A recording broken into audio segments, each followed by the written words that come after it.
Everybody, Peter Zeihan here, coming to you from the south of France near Cassis. Today we're going to talk about dreams, specifically the Birkin dream that is Venezuela. Under 20 years of ridiculous mismanagement and theft by the governments of Hugo Chavez and now Nicolas Maduro, the state's broken. Basically, we've had 2 decades of the governing authorities literally stealing everything that wasn't stripped down and then getting a wrench and getting a lot of the stuff that was stripped down to the point that they simply didn't just confiscate materials, they stripped it of equipment and melted it down or sold it for parts, and there's really nothing left. So the country that used to have the highest educational levels in Latin America, the country that used to have the highest standard of living and the most cultural achievement, is now teetering on the verge of being a broken state, a failed state, and I don't think there's anything that can be done to stop it at this point. So the roughly 1/3 of the population that has out-migrated since the last 6-7 years is just the beginning of the end of the dissolution of the state proper. What's going on right now is that in calendar year 2022 and calendar year 2023, the Biden administration did a partial lifting of sanctions on the regime, basically saying that if you start working in the direction of free and fair elections, we will allow investment to come in to stabilize the energy sector and get some more oil out of the ground. We're going to trust your word for it, and then we will reassess when we get closer to elections in 2024. Well, that happened, and U.S. supermajor Chevron moved in, and oil production did tick up. This is a country that used to produce like 4 million barrels a day.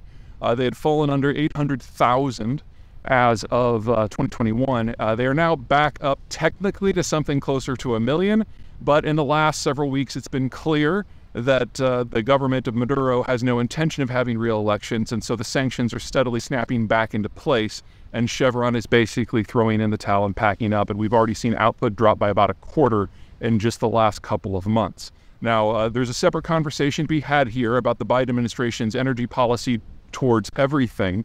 The short version is that when it comes to fossil fuel production, the Biden administration wants to stabilize and even increase volumes outside of North America in order to keep American inflation under control, but does not want to expand and actually would rather restrict fossil fuel production within the United States in order to achieve the green transition. Now, there's a lot of things about that that are inconsistent. We're going to pick that apart at another time. Anyway, for Venezuela, that has meant for the last 2 years that Washington has turned a blind eye to abuses in order to keep the oil flowing. Well, now that it is very clear that the country is not going to have elections, all of that is falling apart, and we're probably down to under 3/4 of a million barrels of oil flowing out of Venezuela right now. Their domestic consumption is probably about 300,000 barrels per day, but all of those numbers are squishy. This isn't like a traditional oil field where you drill past the cap rock, you release the pressure, and you get a gusher, or where you pump water into the formation to generate pressure, and then the water laced with oil comes up and you separate the two. It's not even like shale, where you go down and you frack a solid rock in order to free tiny little pockets of petroleum.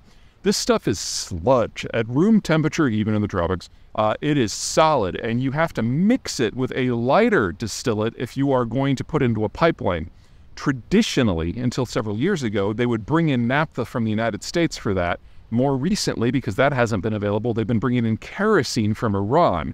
And so these imports of hydrocarbons oftentimes get mixed up with production and export numbers. So the 700,000 production, the 300,000 consumption, those are probably actually inflated, and the numbers are probably 100,000 or 200,000 lower.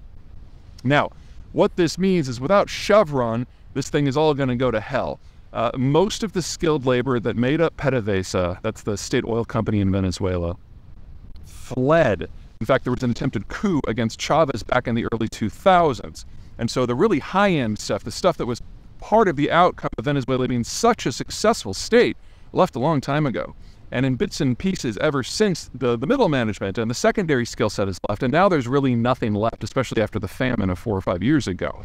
So the ability of PDVSA to maintain any oil output is negligible, and without Chevron or someone like it, it's all going to fall apart. People like to talk about the Chinese, the Russians, the Iranians coming in, but they don't have any experience in this sort of oil patch. So we are probably going to see a collapse of what's left of the output this year and early in the next year, and almost certainly, barring a significant change in policy with the United States, we're going to see Venezuela fall into the arrears of being an oil importer within a year, maybe a year and a half. It sounds bad, it is bad, but it actually already is bad, because one of the many mistakes that Chavez and Maduro made is they hated the United States so much and their spending was so crazy that they started pre-selling their oil specifically to China and to a lesser degree to Russia. So, we'll take X number of billions of dollars from you now, and we will pay you back with raw crude in the years to come. Well, what that means is that the Venezuelans are already not getting money from the oil that they produce. It all just goes to pay off their bills. And so the effort on the part of the Maduro government simply to keep the crude flowing is non-existent. And so we are going to see this collapse. And as that happens, the ability of getting even a modicum of foreign currency to pay for the 80% of their food that they now import because they destroyed their agricultural sector is on deck. So the famines of the past, the dislocations of the past, the migrations of the past, these have all just been the appetizer course. And over the next very few years, we're going to see the full collapse of Venezuelan society.